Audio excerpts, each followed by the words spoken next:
Halo teman-teman semuanya, kita lanjutkan kembali pembahasannya. Banyak sekali komentar publik di sini yang mengatakan bahwa Bang bahas kembali tentang masalah kejanggalan Yoris di dalam kasus Subang ini. Karena kasus Subang ini sudah menjadi perhatian masyarakat Indonesia tentunya. Banyak sekali komentar publik yang sudah geram kapan digelar persidangan ini. Nah, teman-teman, mungkin sederet kejanggalan Yoris sudah begitu banyak sekali tersorot oleh kita semuanya. Di dalam kejanggalan-kejanggalan Yoris ini sudah kita ketahui seperti kunci mobil Alphard, kucing, hingga status WhatsApp di dalam kasus Subang ini. Bahkan kita sebagai warga masyarakat sangat aneh sekali dengan adanya kucing terbawa dalam sebuah kasus besar ini. Di tanggal 19 Agustus, Pak Mulyana dan rekan-rekannya datang ke tempat kejadian perkara, alasannya untuk mengambil kucing. Padahal dalam sebuah keterangan Bapak Ahmad Taufan mengatakan itu adalah kucing liar. Kita pun bisa menganalisa kenapa kucing liar kok diambil. Apakah dugaannya menghilangkan barang bukti dan juga menghilangkan jejak di tempat kejadian perkara sehingga kasus ini lama. Oke, teman-teman, di dalam kejanggalan Yoris banyak sekali berderet berjejer. Bagaimana ketika waktu itu ditanya oleh seorang pakar mikroekspresi, apakah kucing ada di malam itu? Ditanya seperti itu Yoris spontan, mungkin itu alam bawah sadar dia yang menjawab, ada seperti itu. Nah, di sini langsung ekspresi Yanti pun teman-teman sudah melihat bagaimana reaksinya. Oke. Ucapan Yoris, salah satu saksi dalam kasus pembunuhan di Subang, Jawa Barat ini, atau yang kita kenal dengan kasus Subang, yaitu dengan adanya soal masalah kucing di tempat kejadian perkara di malam pembunuhan, ini terjadi, yaitu menjadi sorotan publik. Kenapa kucing ikut-ikut dalam kasus pembunuhan ini? Apakah ini hanya sebuah alibi dan juga alasan untuk menyelamatkan sesuatu yang dimaksud mereka? Oke.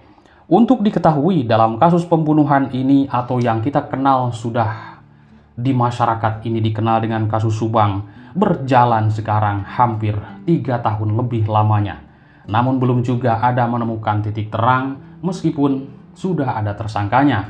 Ada 5 yang ditetapkan oleh pihak kepolisian Polda Jabar, Pak Yosep, Danu, Ibu Mimin, dan juga kedua anaknya. Namun yang 3 tersangka belum juga ditahan, itulah menjadi pertanyaan kita semuanya. Baik teman-teman, waktu kita melihat perjalanan kasus Subang ini terjadi di tanggal 18 Agustus 2021, disitulah banyak sekali sederet kejanggalan. Saya melihat dari YouTube-nya Heri Susanto dulu. Kang Heri Susanto bertanya kepada Yoris, mobil itu dari sana ke sini, katanya. Berarti sudah mendengar dari masyarakat. Yoris langsung spontan menjawab dan Yoris mengatakan mobil itu ke sana dulu lalu ke sini. Artinya disinilah masyarakat menilai bahwa Yoris mengetahui pergerakan mobil tersebut. Dugaannya seperti itu. Nah teman-teman, banyak juga komentar publik yang mengatakan bahwa harusnya Yorislah yang bertanggung jawab atas segalanya. Karena dia adalah anak tertua dari korban, seperti itu. Di dalam kabar terbaru, sejumlah kejanggalan Yoris banyak sekali teman-teman yang sudah dirangkum di berbagai media massa, yaitu terkait masalah mobil Alphard dan juga masalah kunci otomatis. Masalah kunci otomatis memang sudah dijelaskan oleh Yoris sendiri, dan juga ketika ditanyai tentang masalah motor Aerox, beliau mengatakan blank, tidak tahu menau. Lalu apa sambungannya dengan cerita Danu disuruh mengambil motor Aerox di SMA tersebut? Apakah ini sebuah kebohongan-kebohongan mereka? Tentunya kita membahas Danu pasti ada Yoris, dan membahas Yoris pasti ada Danu, teman-teman. Nah, kabar terbaru dalam menyikapi kasus pembunuhan ini, Yoris kembali jadi sorotan karena waktu itu mengunggah sebuah video sedang berjoget-joget di kanal YouTube-nya. Menurut sebagian orang, aksi Yoris ini dinilai kurang pantas di tengah belum terungkapnya kasus Subang sampai saat ini. Namun kemarin mungkin kegembiraannya ia memuncak karena mengetahui siapa pelaku dalam kasus ini. Tapi ingat, sorotan publik itu menilai Yoris ini dugaannya ada keterlibatan dalam hal soal kasus dari yayasan seperti itu. Karena adanya pencucian uang dan juga dana-dana yang masuk ke sana, entah kemana itu. Begitulah tanggapan publik yang saya simak di berbagai kolom komentar. Sekarang, para tersangka, para saksi dalam kasus Subang ini sudah mempunyai kuasa hukum masing-masing. Yang tentunya nanti di dalam sebuah persidangan akan ramai sekali perdebatan dengan statement mereka sesuai keterangan para saksi. Teman-teman, oke, dan sudah dibahas di berbagai media bahwa musuh yang paling utama, yang paling kejam, yaitu musuhnya kuasa hukum, bukan polisi, bukan hakim, akan tetapi musuh yang paling nyata adalah kliennya. Jujur dan tidak, itu akan berbahaya sekali jika kalau tidak mengatakan yang sejujurnya. Karena akan ketahuan dari data-data yang dulu jejak digital sudah begitu nampak.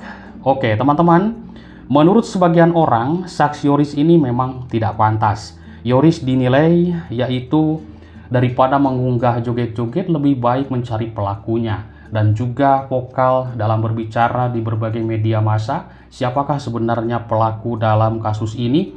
Meskipun sekarang sudah ditetapkan 5 tersangka, akan tetapi ya publik menilainya ini belum terang benderang, belum puas karena belum dilaksanakan persidangan. Yoris ini adalah seorang ketua yayasan, tapi kenapa joget-joget begitu? Jadi kelihatannya gembira seperti itu. Padahal Yoris ini bisa mendesak aparat kepolisian tentunya teman-teman, atau menayangkan sesuatu di kanal YouTube-nya bagaimana siapa pelakunya yang telah menewaskan ibu dan adiknya. Harusnya seperti itu ya. Karena banyak komentar publik yang mengatakan bahwa Yoris ini ya mungkin dikatakan sebagai gila, katanya seperti itu. Kenapa ibu dan adiknya meninggal malah joget-joget seperti itu? Oke, sosok Yoris ini yaitu saksi di dalam kasus Subang ini dikenal dengan kasus Subang sudah menjadi sorotan.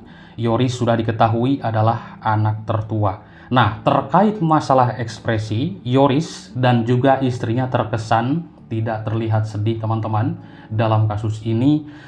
Tidak terlihat murung seperti itu, padahal ibu dan adiknya tewas secara mengenaskan. Yang paling aneh lagi ketika ditanya Mbak Poppy Amalia soal masalah kucing itu ada di malam itu, ini yang menjadi sorotan publik. Yoris bilang ada. Nah, ekspresi Yanti bagaimana? Teman-teman silahkan berkomentar. Raut wajah mereka itu kalau saya lihat tidak ada sama sekali kesedihan, ya kan? Baik di proses pemakaman, baik di TKP, itu kan biasanya kalau orang atau seorang anak ditinggalkan oleh seorang tuanya, apalagi ini sudah pembunuhan ya, pembunuhan yang begitu sadis, tapi terlihat malah berbicara seperti ini. Pak Yosef juga sama seperti ini. Wah, lihat saja ekspresi tangannya, geraknya, bagaimana menjelaskannya secara gamblang ini dan itu. Ini kan waduh aneh sekali teman-teman ya. Itu fakta di lapangan, kita bukan mengarang-arang. Nah, oke. Yoris, seorang anak tertua dari korban ini, ternyata tahu sesuatu soal lubang di plafon TKP. Rumah yang menjadi tempat kejadian perkara dalam kasus Subang ini akhirnya sudah dikembalikan lagi ke pihak keluarga waktu itu, karena kasus ini ya kita melihat terungkap apa tidak, kan seperti itu. Nah, sesudah Ramdhanu menyerahkan diri ke Polda Jabar, di sini pun menuai pro dan kontra di masyarakat tentunya. Danu ini berbohong atau benar? Kalau kita melihat berbohong, kan pihak kepolisian yang sudah menetapkan tersangkanya. Jadi saya masih ingat dengan ucapan Pak Suntana dulu, Kapolda yang dulu, para pelaku ini sudah dikantongi, tinggal menunggu pengumuman. Tapi kan kita menunggu lama sekali belum juga diumumkan. Berarti maksud yang sudah dikantongi itu, mungkin analisa saya adalah ya orang-orang ini yang sudah sekarang menjadi tersangka. Begitu polisi sudah memegang data-data tersebut, tinggal mengumumkan yang dikantongi nama-nama itu, Danu mengakui perbuatannya, menyerahkan diri. Ya, itu otomatis dikuatkan dengan pengakuan Danu. Akhirnya Mereka lah ditetapkan 5 orang dalam kasus ini. Karena semua analisa yang saya pantau, ya memang tidak sama. Para pelaku ini diduga ada 4 orang, 5 orang, bahkan sampai 8 orang.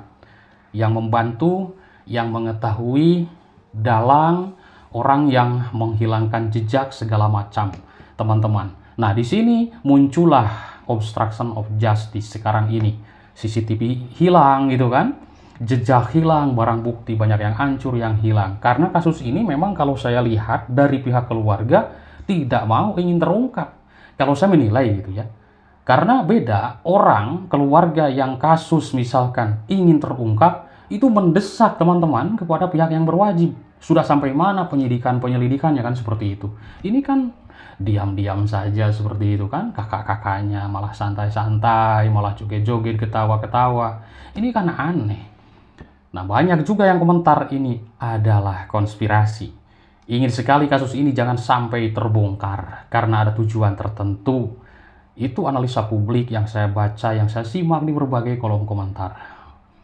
Luar biasa. Intinya sebelum menunggu persidangan, kita kupas habis para saksi, para tersangka dalam kasus ini karena kita belum puas, karena belum adanya persidangan sambil menunggu. Semoga sesudah Hari Raya Idul Fitri ini digelar persidangan kasus Subang. Kita akan live nanti dan teman-teman akan menyimak siapa yang bersalah dan tidak, berapa orang para pelaku, berapa orang yang menutupi, yang mengetahui dalam kasus ini. Semoga terkuak semuanya. Terima kasih teman-teman. Bye-bye.